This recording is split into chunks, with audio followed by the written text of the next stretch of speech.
America అధ్యక్ష అభ్యర్థిత్వ రేస్కు సంబంధించి Republican పార్టీలో కీలక పరిణామాలు చోటు చేసుకున్నాయి. అధ్యక్ష అభ్యర్థిత్వం కోసం పోటీ పడుతున్న మాజీ ట్రంప్ తొలి విజయాన్ని అందుకోగా భారతీయ అమెరికన్ అయిన వివేక్ రామస్వామి పోటీ నుంచి వైదొలిగారు. రిపబ్లికన్ పార్టీ అభ్యర్థిని ఎన్నుకునే ప్రక్రియలో మొదటిదైన అయోవా కాకాస్ ఎన్నికల్లో ట్రంప్ అత్యధిక మెజారిటీ సాధించగా వివేక రామస్వామి ఏమాత్రం ప్రభావం చూపలేకపోయారు. దాంతో తాను పోటీ నుంచి వైదొలుగుతున్నట్లు వివేక్ రామస్వామి ప్రకటించారు.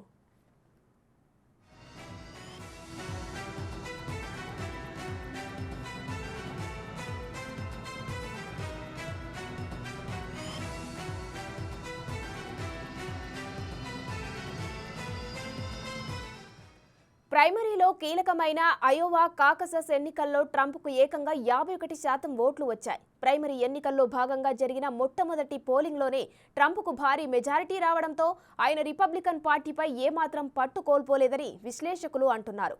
ఇక ఇదే ఎన్నికల్లో ఫ్లోరిడా గవర్నర్ రాన్ డిశాంటిస్ 21.2% ఓట్లతో రెండో స్థానంలో నిలిచారు. ఐక్యరాజ్య సమితి మాజీ రాయబారి నిక్కీ హేలీ 19.1% ఓట్లతో మూడో స్థానం దక్కించుకున్నారు. ఇక వివేక్ రామస్వామికి కేవలం 7.7% ఓట్లు మాత్రమే రావడంతో ఆయన పోటీ నుంచి తప్పుకున్నారు.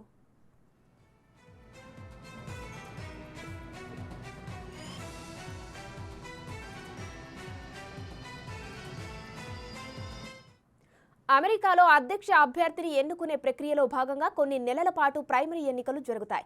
అయోవా కాకసస్ ఎన్నికలతోనే ఇది ప్రారంభమైంది. ఈ నెల 23న న్యూ హాంప్షైర్లో ప్రైమరీ ఎన్నికలు జరగబోతున్నాయి. ఆ తర్వాత ఒక్కో రాష్ట్రంలో ప్రైమరీ ఎన్నికలు జరిపి అధ్యక్ష అభ్యర్థిని ఎన్నుకుంటారు.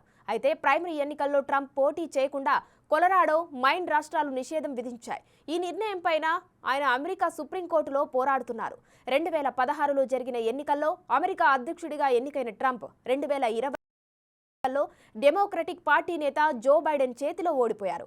2024 ఎన్నికల్లో ఎలాగైనా గెలిచి మళ్లీ అమెరికా అధ్యక్ష పగ్గాలు చేపట్టాలని పట్టుదలగా ఉన్న ట్రంప్ విజయవంతంగా తొలి అడుగు వేశారు.